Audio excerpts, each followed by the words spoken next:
लक्षण धाम सुराम प्रिय सकल जगत आधार गुरु वशिष्ठ ते गिराख्यु लक्ष्मण नाम उदार। તમામ સદગુણનો ભંડાર આખું વ્યક્તિત્વ જે રામને ચરણે અર્પિત કરશે, રામના અનુગામી બનીને જીવશે, સમગ્ર જગતનો આધાર જે શેષનો અવતાર છે એવા આ પુત્રનું નામ હું લક્ષ્મણ રાખું છું। સભાએ લક્ષ્મણજીના નામનો જય ઘોષ કર્યો। બોલીએ લખનલાલજી મહારાજ। ધરેવું નામ ગુરુ હૃદય વિચારી વેદ તત્વ નૃપ તવ સુતચારી। વશિષ્ઠજીએ વિચાર કરીને ચારે ભાઈઓનું નામકરણ કર્યો। રાજવી, આ તમારા ચારે પુત્રો વેદોનું તત્વ છે, આપ ધન્ય છો। આ પ્રસંગે ખૂબ દાન દક્ષિણા અપાઈ, બધાને ભોજન કરાવ્યું, મોટો પ્રસંગ ઉજવાયો। આમ અયોધ્યામાં એક પછી એક પ્રસંગો ઉજવાતા રહ્યા છે।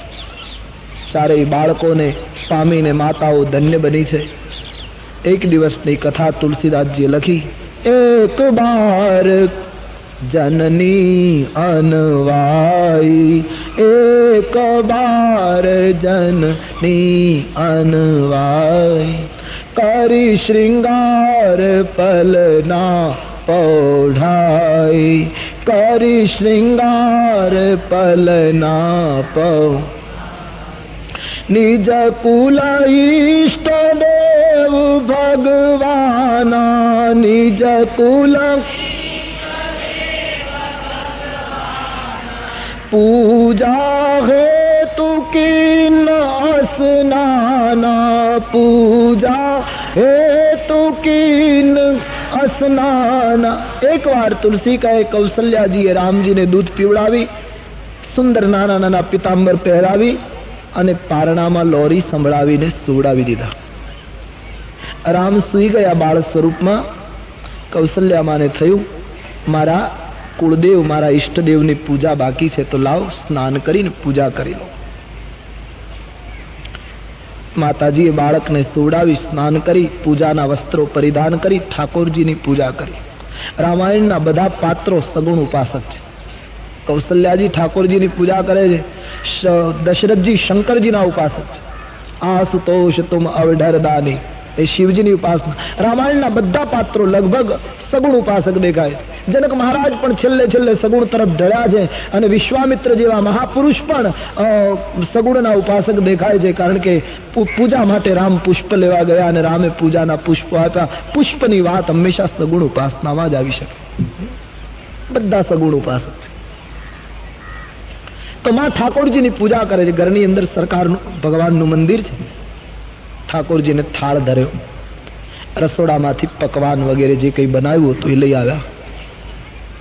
મને એમ થયું કે કોઈ સામગ્રી રહી નથી ગઈ ને એમ માની અને રસોડામાં જોવા ગયા તો એક લીલા થઈ। રસોડામાંથી આવીને જ્યાં મંદિરમાં જોવે તો રામજીને ભોજન કરતા જોયા। જે રામ હજી બાળક છે, ચાલી શકતા નથી, પારણામાં સુવડાવ્યા છે, એ રામને ભોજન કરતા જોઈ માં ચકિત થઈ ગઈ કે આ શું જોઉં છું। એકદમ દોડીને પારણામાં જઈને જુએ તો ત્યાં રામજી સૂતા છે। અહીં આવીને જુએ તો રામજી ભોજન કરે। એકને બદલે બે બાળક જોઈ માતાની બુદ્ધિ ચકિત થઈ ગઈ કે હું શું જોઉં છું। અને એ વખતે ભગવાન રામે હસતા હસતા માને પોતાનું વિરાટ રૂપ દેખાડ્યું છે। અરોમ અરોમ પ્રતિરાજહી કોટી કોટી બ્રહ્માંડ। વિરાટની ઝાંખી થતા કૌશલ્યામાં ગદગદિત બન્યા છે, પરમાત્માની સ્તુતિ કરે છે। મહારાજ, મારી ભૂલ થઈ ગઈ, મેં જગત પિતાને પુત્ર માન્યો, એ મારી ભૂલ થઈ ગઈ। આપ તો જગતના પિતા છો, વિરાટ છો। આપની માયા હવે મને ક્યારેય ન વ્યાપે તેવો આશીર્વાદ આપો। ભગવાને આશીર્વાદ આપ્યો છે। વિરાટનું દર્શન કરાવીને ભગવાન હતા એવડા નેવાડા થઈ ગયા, નાના, પણ હવે કૌશલ્યામાં એને પ્રેમ કરતા નથી। કૌશલ્યાને થયું હવે આને શું પ્રેમ કરું, આને શું ગોદમાં રમાડું, જેની ગોદમાં આખું બ્રહ્માંડ રમે છે। હમણાં જ મેં અનુભવ કર્યો છે। આને શું ચાલતા શીખવું જે આખા જગતને ચલાવે છે, આને શું દૂધ પીવડાવીને પેટ ભરવું જે આખા જગતનો વિશ્વંભર છે। દેખાવમાં બાળક છે, હવે માં પ્રેમ કરી શકતી નથી। ભગવાનને દુઃખ થયું કે આ તો ખોટું થયું, આના કરતા રૂપ નહીં બતાવ્યું હોત તો સારું હતું। આ તો માં પ્રેમ કરતી બંધ થઈ ગઈ। અને વાત એ સાચી, આવું અસાધારણ રૂપ જોયા પછી કઈ રીતે માં પ્રેમ કરી શકે? માં કહે હવે હું તમને તુકારો નહીં કરું, પિતા નહીં, પુત્ર નહીં કહું, આપ તો જગતના પિતા. ભગવાને કહ્યું માં હું જગતનો પિતા છું પણ તારો દીકરો છું, તું મને કોઈ દિવસ પિતા ન કહીશ. છતાંય માં કબૂલ થતા નથી. માના આંસુ લૂછવાને બાને રામજીએ આંખ ઉપર એક દૈવી પડદો નાખી દીધો અને જે ઘટના બની હતી એ બધું માં ભૂલી ગઈ. પરિણામે રામની સાથે માં પ્રેમ કરવા લાગી. નહીતર માતા પ્રેમ કરી શકે એવી સ્થિતિમાં નહોતા. કૃષ્ણ અવતારમાં કથા છે ને, ગોપીઓએ ફરિયાદ કરી યશોદાને કે કૃષ્ણએ માટી ખાધી. યશોદાજીએ કૃષ્ણનો હાથ પકડીને કહ્યું મોઢું ખોલ. કહ્યું માં નથી ખાધી. બોલે નહીં બતાવો. મુખ ખોલતા જ નથી. અતિ આગ્રહ કર્યો છે, ડર દેખાડ્યો, અને જ્યાં કૃષ્ણએ મુખ ખોલ્યું તો મુખમાં વિરાટના દર્શન થયા છે. પછી યશોદાજીને પણ કૃષ્ણની સાથે પ્રેમ કરવો મુશ્કેલ પડતો હતો, પણ ભગવાન કૃષ્ણએ માના માનસ ઉપર એક દૈવી પડદો નાખી બનેલી ઘટના ભૂલાવી દીધી. યશોદાજી બાળકૃષ્ણની સાથે પ્રેમ કરવા લાગ્યા. એમ અયોધ્યામાં રામજીએ દૈવી પડદો નાખી બનેલી ઘટના કૌશલ્યાને ભૂલાવી દીધી. માં પુનઃ બાળકને ગોદમાં લઈ પૈપાન કરાવવા લાગી. આવી સુંદર લીલા અયોધ્યામાં ચાલે છે. તુલસીદાસજી લખે છે રામજી 4 પગે ચાલતા શીખી ગયા છે. અયોધ્યાના આંગણામાં રામજી 4 પગે ચાલે છે. 2 દાંત આવ્યા છે. હસે છે તો ગાલમાં ખંજન પડે છે. અતિ સુંદર સ્વરૂપ છે. દુઈ દુઈ દશન અધર અરુણારે. બાળકને 2 દાંત આવે ને ત્યારે બહુ સુંદર લાગે. 32 પૂરા થાય ને પછી જ હેરાન કરે છે. 2 હોય ત્યાં સુધી બાળક ખૂબ ગમે, પ્રેમ કરવો ગમે એને, પણ એ જ્યારે આમ 4 પગે ચાલતો હોય ત્યારે એટલો ગમતો હોય, પણ એ પોતાના પગભર થાય પછી જ બાપ દીકરાને તકલીફ ઊભી થાય છે. તો નથી આપણે જાણતા આપણું બાળક હોય એ કાલું ઘેલું બોલતો હોય. કઈ ભાષા બોલે છે બાળક? નથી ગુજરાતી હોતું, નથી હિન્દી હોતું, નથી અંગ્રેજી હોતું. હા, કેવું કંઈક જુદું જ બોલે, છતાં મા બાપ કેટલો આનંદ કરે. નથી એમાં વ્યાકરણ હોતું, નથી એમાં કશું હોતું, છતાં એ બાળક કાલું ઘેલું જે તોતરી ભાષા બોલે એમાં મા બાપ કેટલા આનંદ. પણ એ જ બાળકને ભણાવી અને તૈયાર કરો ને જ્યાં વ્યાકરણ સહિત શુદ્ધ ભાષા બોલે એટલે બાપ દીકરાને અણમનાવ શરૂ થાય. કેશ વાંકડિયા વળેલા છે. વિશાળ લલાટમાં ગોરોચનનું તિલક કર્યું છે. ગળાની અંદર માએ વાઘ નખની માળા પહેરાવી છે. ભગવાનના બાળ સ્વરૂપની વક્ષસ્થળમાં ભૃગુ ઋષિનું પગલું શોભે છે. ઉદરની અંદર 3 રેખા પડે છે. યમુના નદીના શામ જળમાં યમુના ગુરમી ખાય અને એ ગુરમી ખાતી વખતે યમુનાનું જેવું દ્રશ્ય હોય એવી નાભી સુંદર લાગે છે. શંખના સમાન કંઠ છે. નાસિકા અતિ સુંદર છે. કપોલનું વર્ણન તુલસી કહે, ગાલનું વર્ણન કયા શબ્દોમાં કરો? તોતળી ભાષા રામજી બોલે છે. માં વારી જાય છે. અયોધ્યા રામના એ દિવ્ય રૂપ ઉપર નિછાવર થઈ ગઈ છે. આમ 4 પગે ચાલતા રામ હવે ધીમે ધીમે 2 પગે ચાલતા શીખે છે. બિલકુલ બાળ લીલા કરી છે. પગની અંદર માતાજીએ પેંજન બાંધ્યા છે. અયોધ્યાના રાજભવનની દિવાલને હાથ અટકાવીને જેમ બાળક ચાલતા શીખે એમ રામ ચાલતા શીખે. ક્યારેક પડી જાય, વળી ઉઠીને દિવાલને હાથ અટકાવીને ચાલવાની કોશિશ કરે. સવારનો સમય હોય, રામજી દિવાલને હાથથી સ્પર્શ કરી અને આમ ચાલતા શીખતા હોય એ વખતે ભારત વર્ષના અનેક પરમહંસો કૌશલ્યાના આંગણામાં ભિક્ષાનદેહી કરવા આવે છે. મહાન સિદ્ધ સંતો આવ્યા છે. કૌશલ્યાજીને શંકા પડે છે. કૌશલ્યાજીને થયું કે આ મહાત્માઓ મારે ત્યાં રામનો જન્મ નહોતો થયો ત્યારે કોઈ નહોતા આવતા, બાળકનો જન્મ થયા પછી જ આ લોકો આવે છે. કૌશલ્યાજીને થયું કે આ મહાત્માઓના ચહેરા જોતા આ મહાત્માઓ ભિક્ષા માંગે એવા નથી. આ ભિક્ષા એનું બાનું છે, બાકી એનું કારણ કંઈક બીજું. આની તેજસ્વીતા કહે છે કે આ માંગે એવા સંત નથી. કૌશલ્યાજી બધા મહાત્માઓને ભિક્ષા આપતી વખતે વિનંતી કરે, સંતો અવિવેક થાય તો માફ કરજો, બાકી મારે ત્યાં બાળકનો જન્મ થયા પછી જ તમે મહાત્માઓ પધારો છો અને તમારો દેખાવ જોતા તમે ભિક્ષા માંગો એવા સામાન્ય સાધુ નથી. મહાત્માઓ કારણ બતાવશો, આપ કોણ છો? પરમહંસોની આંખમાં આંસુ આવી ગયા. કૌશલ્યામાં તારી વાત સાચી છે. અમે પરમહંસો 24 કલાક ધ્યાનમાં લીન રહેનારા મહાત્માઓ છે. અમે કોઈને આંગણે ભિક્ષા માંગીએ નહીં. માં ભિક્ષા અમારું બાનું છે. તો માતા ભિક્ષાને બાને અમે તારા આ બાળકનું દર્શન કરવા આવીએ છીએ. 60,000 વર્ષ અમે તપ કર્યું માતા, છતાંય જે પરમાત્માના દર્શન ન થયા એ બાળકના દર્શન કરવા માટે આજ અમે તમારે આંગણે આવીએ છીએ.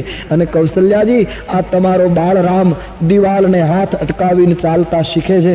એ દ્રશ્ય જોઈને અમને એમ થાય કે અમે પરમહંસ બન્યા, એના કરતા તારી દિવાલના પથ્થર બન્યા હોત તો ધન્ય બની જાય. તમારા બાળકનો હાથ અમારા મસ્તક ઉપર પડત, પરમહંસોની વાતો સાંભળતા માં દોડીને રામજીને ભેટી પડે છે. ક્યાંક મહાત્માઓની નજર ન લાગી જાય. એકદમ ઉતારવા લાગે છે. મહાત્માઓને ભિક્ષા આપી વિદાય કરે છે. આવી અદ્ભુત લીલા રામજીના સ્વરૂપે કૌશલ્યાજીને ધન્ય બનાવી દીધા. હવે રામજી બિલકુલ ચાલતા શીખી ગયા છે.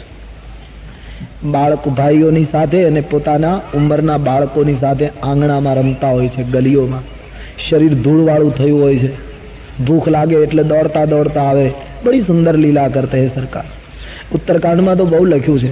ભૂખ લાગે એટલે દોડતા દોડતા આવે. કૌશલ્યામાનો પાલવ પકડે, માં ભૂખ લાગી છે, ખાવાનું આપ. કૌશલ્યામાં ગઈ, થોડી વાર રાહ જુએ, મારે થોડું કામ છે એમ કરીને માં જતી રહે. રામજી પાછળ દોડે, પાલવ પકડીને વિનંતી કરે. બોલતા બોલતા રામની આંખમાં આંસુ આવી જાય. માં બડી ભૂખ લગી હે, થોડા કુછ ખિલાના. અને જ્યારે આંખમાં આંસુ રામને આવે ત્યારે તુલસીદાસજી કહે, મહારાજ તને ભૂખ લાગે ત્યારે તમારી આંખમાં આંસુ આવતા હતા, તો અમને ભૂખ લાગે ત્યારે અમે રડીએ તો અમારી ટીકા ના કરીશ. ક્યોંકि જબ તુમ બાલક થા તબ તુમ ભી રો રહે થે, ચિતઈ માત લાગી મોહી ભૂખા. સુંદર લીલા કરે છે. યાજ્ઞવલ્ક વર્ણન કરે છે ભરદ્વાજ. બપોરનો સમય થાય છે. મહારાજ દશરથજી રાજ દરબારમાંથી પધારે છે. કૌશલ્યાજીને પૂછે, રામ ક્યાં? બોલે, મહારાજ બાળકોની સાથે રમે છે, બોલાવો ના, જમવાનું તૈયાર છે, હું થાળી પીરસી દઉં. દશરથજી રામજીને ભોજન કરવા માટે બોલાવવા ગયા. તુલસીદાસજીની ચોપાઈ, ભોજન કરત બોલાવત રાજા, ભોજન કરત બોલા, ભોજન કરત બોલાવત રાજા. ભો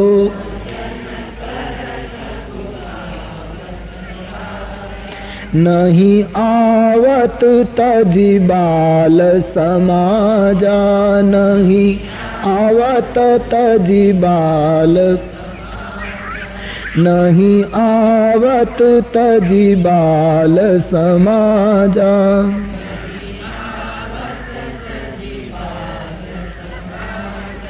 कौसल्या जब बोलन जाई,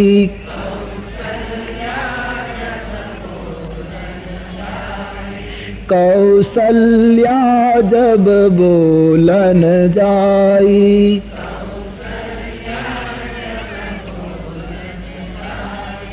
ठुमुक ठुमुक प्रभु चलहि पराई, ठुमुक ठुमुक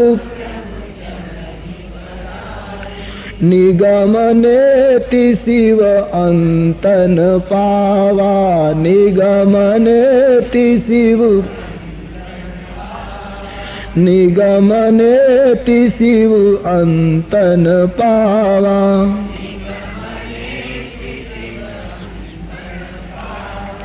ताहि धरे जननी हठि धावा, ताहि धरे जननी हठि, भोजन करत बुलावत राजा.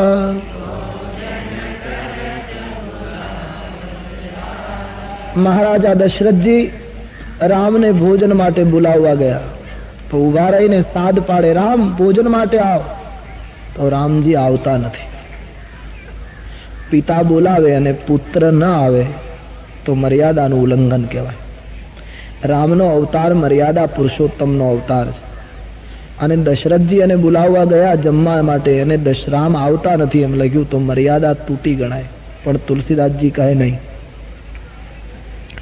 દશરથજી બોલાવવા ગયા હોત તો રામ આવત, એ પિતા બનીને બોલાવવા ગયા હોત તો રામ જરૂર આવત. પણ ભોજન કરત બોલાવત રાજા, રાજા બનીને બોલાવવા ગયા. ભગવાને જગતને કહ્યું કે કોઈ રાજપણાનો ઘમંડ લઈને મને પકડવા આવે તો ઈશ્વર કહે હું સત્તાધીશના હાથમાં જવા તૈયાર નથી. કોઈ સત્તાનો નશો લઈને સત્યને પકડવાની કોશિશ કરે તો સત્ય કહે હું એના હાથમાં નહીં આવું. દશરથજી રાજા બનીને ગયા એટલે પકડાતા નથી. ઈશ્વરને પકડવા માટે બધા પદનો અસ્વીકાર, બધા પદ છૂટવા જોઈએ તો ઈશ્વરના પદ પકડી શકાય. પ્રભુના ચરણ પકડવા માટે તમામ પદનો અહમ છૂટવો જોઈએ.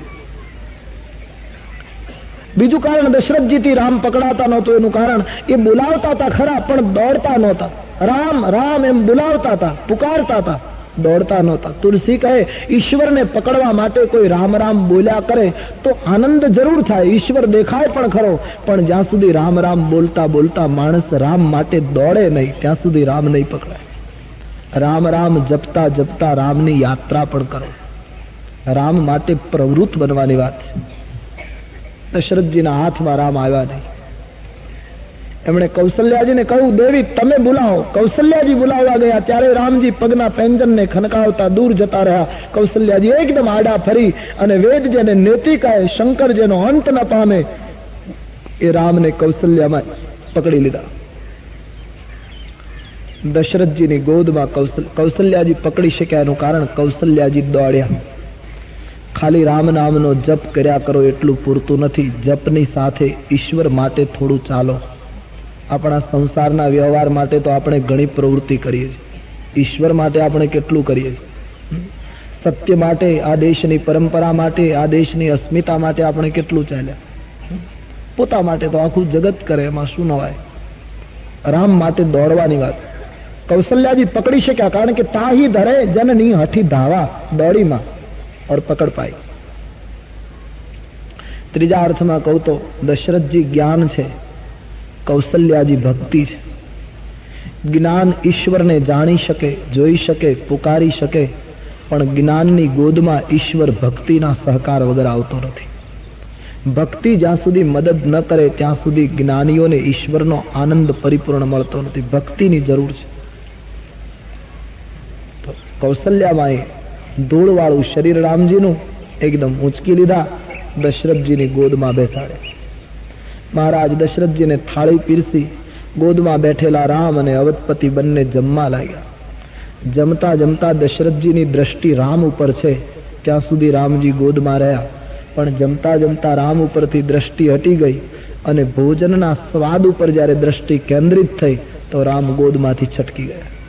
આનો અર્થ એ થયો, તુલસી કહે ભોજન કરો પણ ભજન ભૂલો નહીં. જ્યારે સંસારમાં માનવીને ભજન કરતા ભોજનની પ્રભુતા વધશે ત્યારે માનવીનો બ્રહ્માનંદ છટકશે. શરીર ટકાવવા માટે માણસે ભોજન તો કરવું જ જોઈએ, પણ સ્મરણ ચૂકવું ન જોઈએ. દશરથજી જ્યારે ભજન ચૂક્યા છે અથવા તો રામ ઉપરની દ્રષ્ટિ ગુમાવે છે, રામ જતા રહે, વળી કૌશલ્યાજી પકડી આવે, વળી દશરથજીની ગોદમાં બેસાડે. આવી સુંદર લીલા અયોધ્યામાં ચાલે છે. ચારેય ભાઈઓની ઉંમર કુમાર અવસ્થા થઈ છે. ચારેય ભાઈઓને ચૂડાકરણ સંસ્કાર થયો, પછી યજ્ઞોપવિત સંસ્કાર થયો. આપણે ત્યાં એક પછી એક સંસ્કારો બાળકોને થતા હતા. યજ્ઞોપવિત સંસ્કાર યાની જનોય આપવામાં આવી ચારેય ભાઈઓ, અને આપણે ત્યાં નિયમ હતો યજ્ઞોપવિત સંસ્કાર થયા પછી બ્રહ્મચારી એ બાળક ગુરુના આશ્રમમાં અભ્યાસ કરવા જતો. તુલસીદાસજીએ લખ્યું ચારેય ભાઈઓને જનોય આપી એટલે ચારેય ભાઈઓ વશિષ્ઠજીના આશ્રમમાં અભ્યાસ કરવા ગયા. ગુરુ ગૃહ ગયે પઢન રઘુરાઈ, અલ્પકાલ સબ વિદ્યા પાઈ.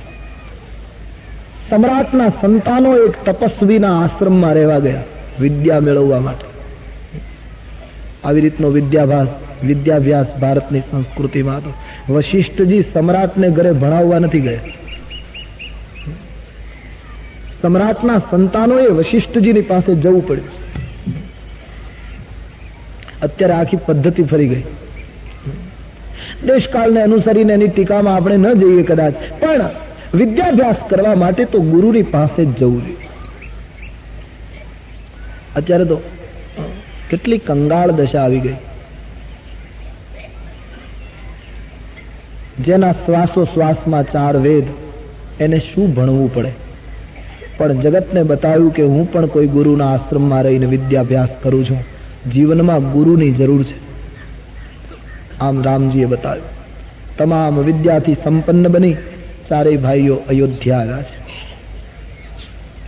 હવે તો રામજી પિતાજીને રાજ્યના કાર્યમાં મદદ કરે છે.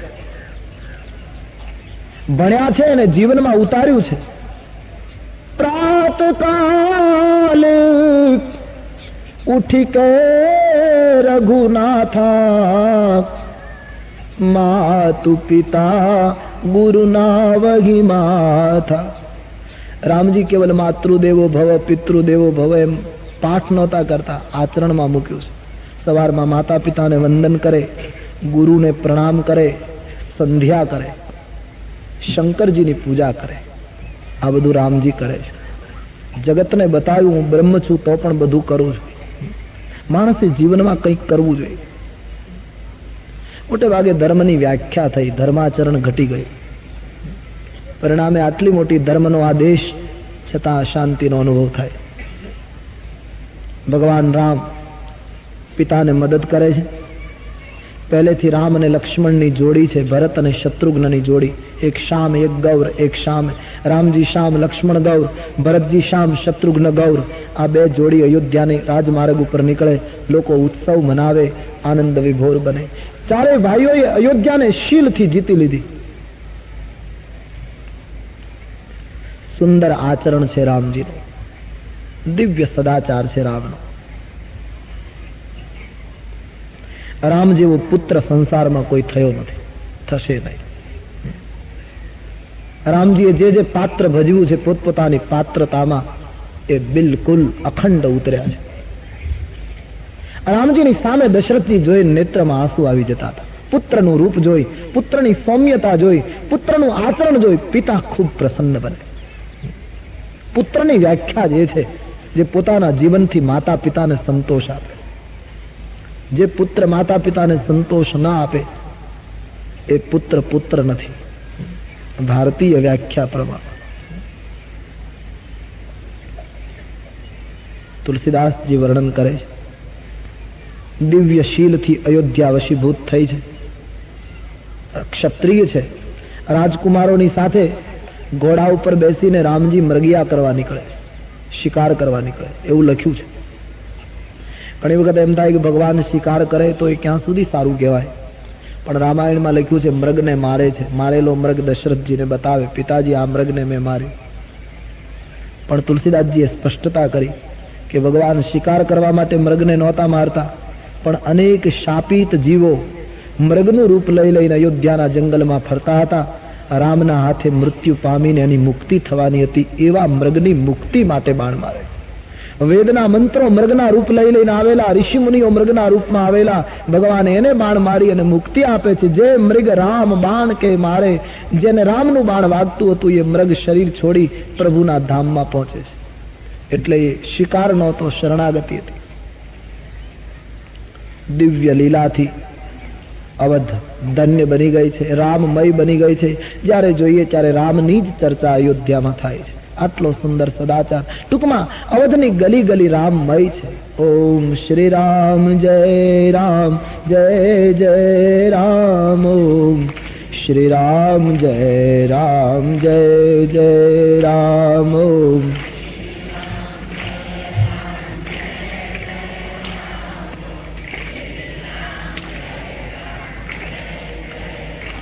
ओम श्री राम जय जय राम. ओम श्री राम जय जय राम. ओम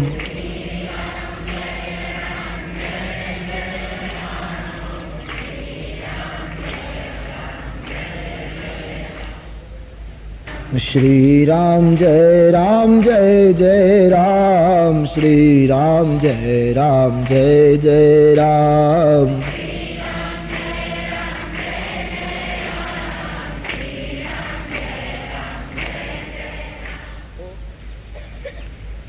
आ कथा पार्वती ने कही रहा है. मेरी समझ आप सुन सकते हैं सब? सुनाई देता है। बोलो रामचंद्र भगवान।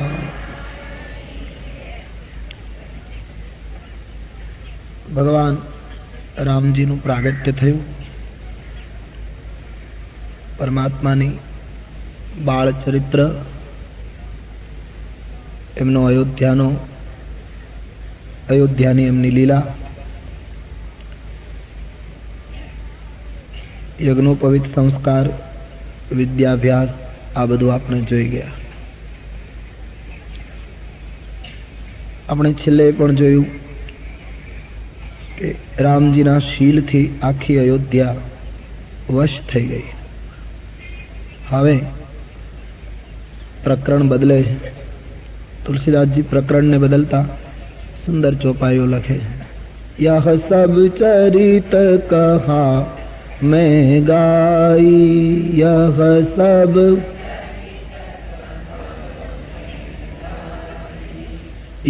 सब चरित कहा मैं गाई,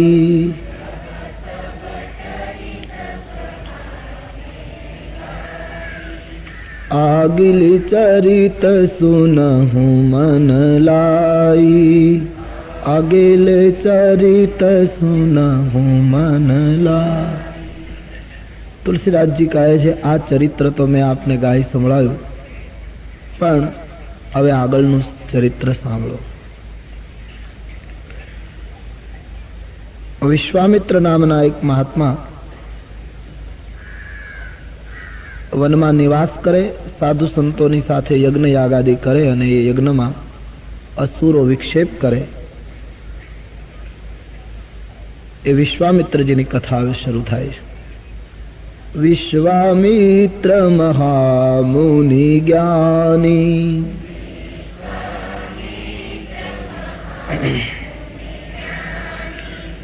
વિશ્વામિત્ર મહામુનિ જ્ઞાની,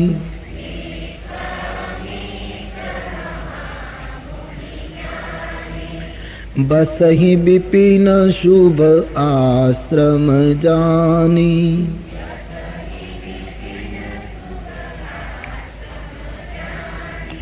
तह जप जोग यज्ञ मुनि करहि, तह जप जोग यज्ञ मुनि करहि, अति मारीच सुबाहु ही डरहि,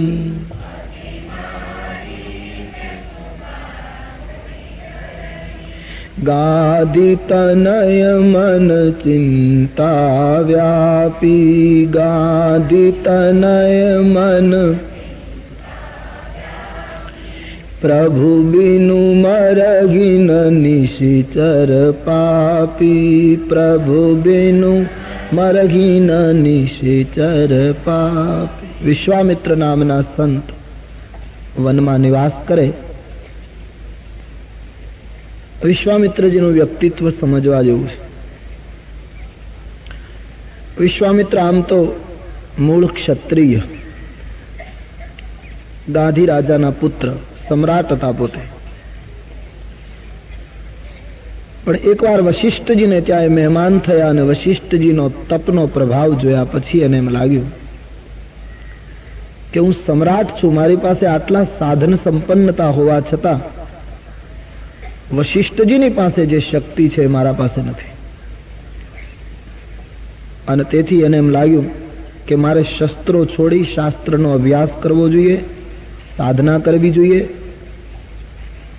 ઈશ્વરને જો મેળવવા હોય તો વિશ્વામિત્રજીએ વિચાર્યું બ્રાહ્મણ થયા વગર છૂટકો નથી. અને તેથી એમણે ક્ષત્રિયપણું છોડી, શસ્ત્રો છોડ્યા, રાજ્ય ગાદી છોડી અને ખૂબ તપ કરીને એ બ્રાહ્મણ પંક્તિમાં પૂજાયા. પણ બન્યું એવું કે પોતે ક્ષત્રિય મટીને બ્રાહ્મણ બન્યા તો ઈશ્વર ક્ષત્રિયને ઘરે જન્મ્યા. વિશ્વામિત્રના મનમાં એક એવી ગ્રંથિ બંધાઈ ગયેલી કે ઈશ્વરને પ્રાપ્ત કરવા માટે બ્રાહ્મણ થવું જોઈએ, એટલા માટે પોતે બ્રાહ્મણ થયા. તો પરમાત્મા ક્ષત્રિયને ઘરે જન્મ્યા. ઈશ્વરે જગતને બતાવ્યું મારા માટે કોઈ વર્ણનની જરૂર નથી. યજ્ઞ યાગ આદિ કરે તપોવનમાં મારીચ અને સુબાહુ નામના રાક્ષસો અંદર વિક્ષેપ કરે.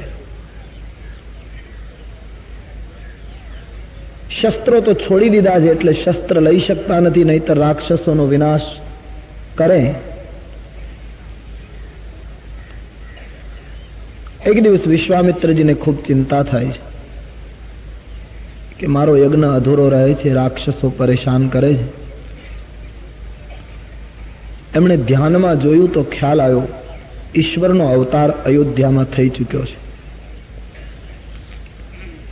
આબાને અયોધ્યા જાઉં, રામજીને લઈ આવું, મને પરમાત્માની પ્રાપ્તિ થશે, મારો યજ્ઞ પૂરો થશે, અમે સનાત થઈશું. આવો વિચાર એને આવ્યો અને ધ્યાનમાં એમણે જોઈ પણ લીધું કે અયોધ્યામાં ઈશ્વર અવતર્યા છે. ચિંતિત વિશ્વામિત્રજીએ મહાત્માઓને યજ્ઞ સુષુપ્ત રાખવાની સૂચના આપી છે અને અયોધ્યા જવાનો નિર્ણય કર્યો. મનમાં વિશ્વામિત્રજી જ્યારે નીકળ્યા ત્યારે વિચાર કરે કે જે બ્રહ્મ સર્વનો પિતા છે એ દશરથને ઘરે પુત્ર બનીને આવ્યો હશે. અમે વિરક્ત મહાત્માઓ એની આટલી સાધના કરીએ છતાં જે અમારા સન્મુખ પ્રગટ નથી થતો, એ ઈશ્વર એક ગ્રહસ્થને ઘરે પુત્ર બનીને આવે તો અમારી વિરક્તાઈ કરતા એની ગ્રહસ્થાઈ કેટલી શ્રેષ્ઠ હશે. ધ્યાનમાં દેખાયું એટલે માનવું પડે એવું છે કે રામ ઈશ્વરનો અવતાર છે, પણ જ્ઞાની માણસ છે, જલ્દી કબૂલ કરે એમ નથી. તેથી મનમાં વિચારતા વિચારતા એ અયોધ્યા જઈ રહ્યા છે. એહી વિધિ કરત મનોરથ જાત ન લાગી બાર. મનોરથો કરતા કરતા વિશ્વામિત્રજી અયોધ્યા તરફ ઉપડ્યા છે. રસ્તો ક્યારે પૂરો થયો રામના વિચારમાં તે ખબર ન પડી. સરયુને કિનારે સરયુ જળમાં સ્નાન કરી વિશ્વામિત્રજી અવધેશના દરબારમાં પધાર્યા. મહારાજ દશરથજીને જાણ થઈ કે વિશ્વામિત્રજી પધાર્યા છે. દશરથજી દોડ્યા છે. વિશ્વામિત્રજીના ચરણારવિંદમાં સાષ્ટાંગ કરતા એક તપસ્વી સંતનું સન્માન કરતા દશરથજી બહુ સરસ બોલ્યા, બાપજી આજ અમારી અયોધ્યા પાવન થઈ ગઈ, અમે ધન્ય થઈ ગયા. આપના આગમનથી એક વસ્તુ નક્કી થઈ પ્રભુ. શું? મહારાજ અમે કેટલા પુણ્ય કર્યા એની અમને ખબર નથી, પરંતુ આપનું પધારવું થયું એટલે એક વાત નક્કી થઈ કે અમારા પૂર્વજોએ, અમારા વડીલોએ ખૂબ પુણ્ય કર્યા હશે. અમારા વડીલોના પુણ્યના પ્રતાપથી આપ અમારે ત્યાં પધાર્યા છે. ખૂબ સન્માન કર્યું. રાજભવનમાં લઈ ગયા છે, ચરણ પખાળ્યા, ચરણ જળ આખા ભવનમાં છાંટ્યું છે. રાણીઓએ વિશ્વામિત્રજીને વંદન કર્યા. રામ લક્ષ્મણ ભાઈઓ આવ્યા અને વિશ્વામિત્રજીને પ્રણામ કરે છે. ચારે ભાઈઓને આશીર્વાદ આપે છે. રામજીને જોઈને વિશ્વામિત્રજી થોડા સમય માટે એક નજરે જોઈ રહ્યા કે શું આ બ્રહ્મ હશે. તેથી આકર્ષણ જરૂર થયું રામ તરફ, પણ વિશ્વામિત્રજીને નક્કી થતું નથી. ધ્યાનમાં દેખાયું હતું એ જ આ તત્વ છે, પણ વિચાર થાય બ્રહ્મ કોઈનો બાળક બની શકે? રામજીએ વિશ્વામિત્રજીને ખેંચ્યા જરૂર. પછી તો ભોજન કરાયું. થોડી વાર બાપજીને વિશ્રામ કરવા દીધો અને વિશ્રામ થયા પછી વિવેકથી દશરથજીએ વિશ્વામિત્રજીને પૂછ્યું, મહારાજ કેહી કારણ આગમન તુમારા. બાપજી આપના આગમનનું કારણ શું છે? અમે તમારી શું સેવા કરીએ? આપ અમને આદેશ આપો. વિશ્વામિત્રજીને આવવાનું કારણ પૂછ્યું ત્યારે વિશ્વામિત્રજીએ બહુ સરસ રજૂઆત કરી છે. મહારાજ હું આવ્યો છું એનું કારણ હેતુ વગર કોઈની પાસે જતું નથી. હું એક કારણ લઈને આવ્યો છું. શું? અસુર સમૂહ સતાવગી મોગી, અસુર સમૂહ સતાવગી મોગી, અસુર સમૂહ સતાવગી મોગી, અસુર સમૂહ સતા. मैं याचन आए वो नृप तो ही, मैं याचन आए वो नृप तो ही, मैं याचन आए वो नृप तो ही, मैं याचन आए वो नृप तो ही। अनुज समेत देहु रघुनाथा, अनुज समेत देहु, अनुज समेत देहु रघुनाथा, अनुज समेत निशिचर बध में हो बसना था, निशिचर बध में हो बसना था, निशिचर बध में हो बसना था, निशिचर बध में हो बसना। વિશ્વામિત્રજીએ માંગણી કરી કે રાજવી મને રાક્ષસો સતાવે છે, અમારો યજ્ઞ પૂરો થતો નથી, હું તમારી પાસે યાચના કરવા આવ્યો છું. હવે આટલા મહાન ઋષિ કોઈ દિવસ યાચના કરે નહીં, એમાં વિશ્વામિત્રજી તો કોઈ સંજોગોમાં યાચના ન કરે, પણ એમણે દશરથજીને કહ્યું હું તમારી પાસે યાચના કરવા આવ્યો. આ વાક્ય દશરથજીના માટે શરમજનક હતું. દશરથજી નીચું જોઈ ગયા છે. આનો અર્થ એ હતો કે વિશ્વામિત્રજી એમ કહેતા હતા કે તમારા જેવા સમ્રાટ ચક્રવર્તીનું શાસન હોય અને અમારા ઋષિઓના યજ્ઞો અધૂરા રહેતા હોય ને તમે ક્યારેય અયોધ્યામાંથી બહાર નીકળી અમારી ખબર પણ ન પૂછો કે મહાત્માઓ તમારી શું સ્થિતિ છે, અને આજ ત્યાગી સંતને તમારે દ્વારે ભીખ માંગવા આવવું પડે, આ રઘુવંશ માટે શોભાસ્પદ નથી. મહારાજ દશરથજી સંકોચ પામે અને વાત એ સાચી. मैं याचन आयो, હું યાચના કરવા આવ્યો છું. મહારાજ પણ કાન ખોલીને સાંભળો અવધપતિ, હું તમારી પાસે સંપત્તિ સમૃદ્ધિ કે શસ્ત્રોની માંગણી કરવા નથી આવ્યો, હું તમારી પાસે તમારા 2 પુત્રોની માંગણી કરવા આવ્યો છું. ભારતનો ઋષિ સંપત્તિ નથી માંગતો, ભારતનો ઋષિ સંતતિ માંગે છે.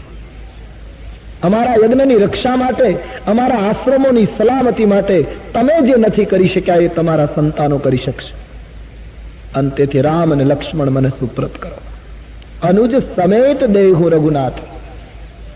વળી રાજવી તમે એના લૌકિક દ્રષ્ટિએ પિતા છો એ બરાબર રામના, પણ વાસ્તવમાં આ પુત્રો તમને યજ્ઞ દ્વારા મળ્યા છે, અને યજ્ઞ દ્વારા જે પુત્રો મળ્યા એ પુત્રોને યજ્ઞની રક્ષા માટે સોંપવા એ તમારી પવિત્ર ફરજ થઈ જાય છે. આપ સંસારી છો એટલે તમારી લાગણીને હું સમજી શકું, વિશ્વામિત્રજી કહે, અને તેથી તો યજ્ઞએ તમને 4 પુત્રો આપ્યા છે. હું ચારેયની માંગણી નથી કરતો, અડધા તમે રાખો, અડધા યજ્ઞ માટે આપો, 2 તો આપો. ત્રીજું, વિશ્વામિત્રજી કહે આ યજ્ઞ તમને એક ઋષિના, આ બાળકો તમને ઋષિના આશીર્વાદથી મળ્યા છે, વશિષ્ઠજીના આશીર્વાદનું આ ફળ છે. તો એક ઋષિના આશીર્વાદથી પ્રાપ્તિ થઈ છે સંતાનોની, તો એક ઋષિના કામ માટે સંતાનોને સોંપવા એ તમારી ફરજ છે. માટે 2 પુત્રો મને સુપ્રત કરો. અનુજ સમેત દેહુ રઘુનાથ. મહારાજ બાળકો મને સોંપી દો. દેહુ ભૂપ મન હર્ષિત તજહુ મોહ અજ્ઞાન. અજ્ઞાનતા છોડી હર્ષિત થઈ તમે પુત્રો મને સોંપો. રાજવી તમને જગતમાં ધર્મ અને યશ મળશે, બાળકોનું કલ્યાણ થશે, અમારો યજ્ઞ પૂરો થશે અને રઘુવંશ ધન્ય બનશે. માટે 2 પુત્રો અર્પણ કરો. કલ્પના બહારની માંગણી જ્યારે વિશ્વામિત્રજીએ કરી છે, મહારાજ દશરથજીને સ્વપ્નમાં એ ખ્યાલ નહીં કે મારા સંતાનોની કોઈ માંગણી કરશે. નેત્રો ભરાઈ ગયા, શરીર કાંપવા લાગ્યું, સહેજ ચક્કર આવવા લાગ્યા. મહારાજ દશરથજી અસ્વસ્થ બની ગયા. બાપજી આપ શું માંગો છો? મારા પુત્રોની માંગણી કરો છો? મહારાજ આપ એટલો તો વિચાર કરો કે ક્યાં એ ભયંકર પર્વત જેવડા રાક્ષસો અને ક્યાં મૃદુગાત આ કિશોર બાળકો. મહારાજ મારા શસ્ત્રો માંગો, મારી સેના માંગો, તમે જે માંગો તે હું અર્પણ કરી દઉં. માંગો હું ભૂમિ ધન ધન કોશા, મારી પૃથ્વી માંગો, મારો શસ્ત્રાગાર માંગો, જે માંગો તે અર્પણ કરી દઉં મહારાજ. પણ આપની માંગણી અયોગ્ય છે. આપ એટલો તો વિચાર કરો ચોથે પન પાયું સૂતચારી, ચોથે પન પાયું સૂત, ચોથે પન પાયું સૂતચારી, ચોથે પન પા વિપ્ર કહ્યું નહીં બચન વિચારી, વિપ્ર કહ્યું નહીં, વિપ્ર કહ્યું નહીં બચન વિચારી, વિપ્ર કહ્યું सब सुत प्रिय मोहि प्राण की नाई, सब सुत प्रिय मोहि, सब सुत प्रिय मोहे प्राण की नाई, सब सुत प्रिय राम देत नहीं बनगी गोसाई, राम देत नहीं। महाराज મને ચારે પુત્રો પ્રાણ કરતા પણ અધિક પ્રિય છે, એમાં રામ તો હું કોઈ સંજોગોમાં આપી શકું નહીં. ભૂદેવ આપ વિચાર કરીને નથી બોલતા. દશરથજીની લાગણી રામ ઉપર કેટલી હશે કે એક ઋષિની સામે અવિવેક કરી બેઠા. આપ વિચારીને નથી બોલતા. મારે આપે ગ્રહસ્થની લાગણીનો વિચાર કરવો જોઈએ. આપ બીજું ગમે તે માંગી શકો મહારાજ, હું રામ નહીં આપી શકું. વિશ્વામિત્ર મહારાજ મનમાં મનમાં હસે છે. વશિષ્ઠજી ઉભા થયા. વશિષ્ઠજીને ચિંતા થઈ કે દશરથજી વિશ્વામિત્રજીની માંગણીને ઠુકરાવે છે.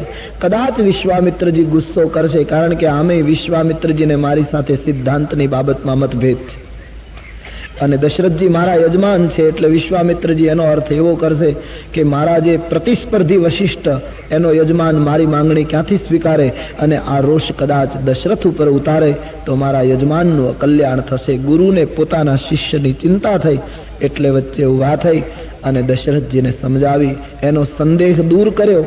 અને વશિષ્ઠજીએ કહ્યું, રાજવી, હું આપને આદેશ આપું છું, રામ સોંપી દો. અને જ્યાં વશિષ્ઠજી બોલ્યા પછી દશરથજી એક પણ શબ્દ બોલી શક્યા નહીં. આ આપણા દેશની ગુરુ પરંપરા. ગુરુનું વાક્ય આવ્યા પછી શિષ્યથી કંઈ બોલાય નહીં. વશિષ્ઠજીએ સ્પષ્ટ કહી દીધું, રામ સોંપી દો. બસ આગળ બોલી શકાયું નહીં. બંને ભાઈઓના હાથ છોડી દીધા. નેત્રમાં આંસુ છે, હૃદયમાં દુઃખ છે, પણ બાપજીની આજ્ઞા એ વજનદાર આજ્ઞા હતી. બંને ભાઈઓને મંજૂરી મળી છે વિશ્વામિત્રજીની સાથે જવાની. પિતાને વંદન કરી બંને ભાઈઓ રાજભવનમાં માતાઓની આશીષ લેવા માટે ગયા છે. બંને ભાઈઓ જ્યારે રાજભવનમાં ગયા, કૈકેયી, સુમિત્રા, કૌશલ્યામાં બંનેને ભેટે છે. વિશ્વામિત્રનું કાર્ય કરવા માટે, અસુરોનો સંહાર કરવા માટે બંને રાજકુમારો જાય છે. પહેલી વાર અયોધ્યા છોડવાનો પ્રસંગ છે. કૈકેયી અને સુમિત્રાના નેત્રમાં આંસુ આવે છે. રામ જાય છે તે ગમતું નથી. અમારે સંતો એમ કહે છે કે રામ લક્ષ્મણ જ્યારે એ વિશ્વામિત્રજીની સાથે જવા તૈયાર થયા ત્યારે સુમિત્રા અને કૈકેયીમાં થોડાક દુઃખી થયા, પણ કૌશલ્યાજીને આજ જરાય દુઃખ નહીં થયું. એનો અર્થ કૌશલ્યામાને લાગણી નહોતી એમ નહીં, પણ રામ લક્ષ્મણ વિશ્વામિત્રજીની સાથે જઈ રહ્યા છે એ વખતે કૌશલ્યાજી ખૂબ પ્રસન્ન છે. કારણ કે કૌશલ્યામાને પેલા જ્યોતિષના જોશ યાદ આવ્યા છે. શંકર ભગવાન કે આ રામ નાનો હતો ત્યારે મહાત્માએ આવીને કહ્યું હતું કે તમારો બાળક કુમાર થશે ત્યારે એક મહાત્મા લઈ જશે, અને મહાત્મા લઈ ગયા પછી એક મહાન કન્યાને પરણીને તમારો પુત્ર આવશે. એટલે માને એ આનંદ છે કે મારો રામ પરણવા જઈ રહ્યો છે, એટલે માની ખુશી છે.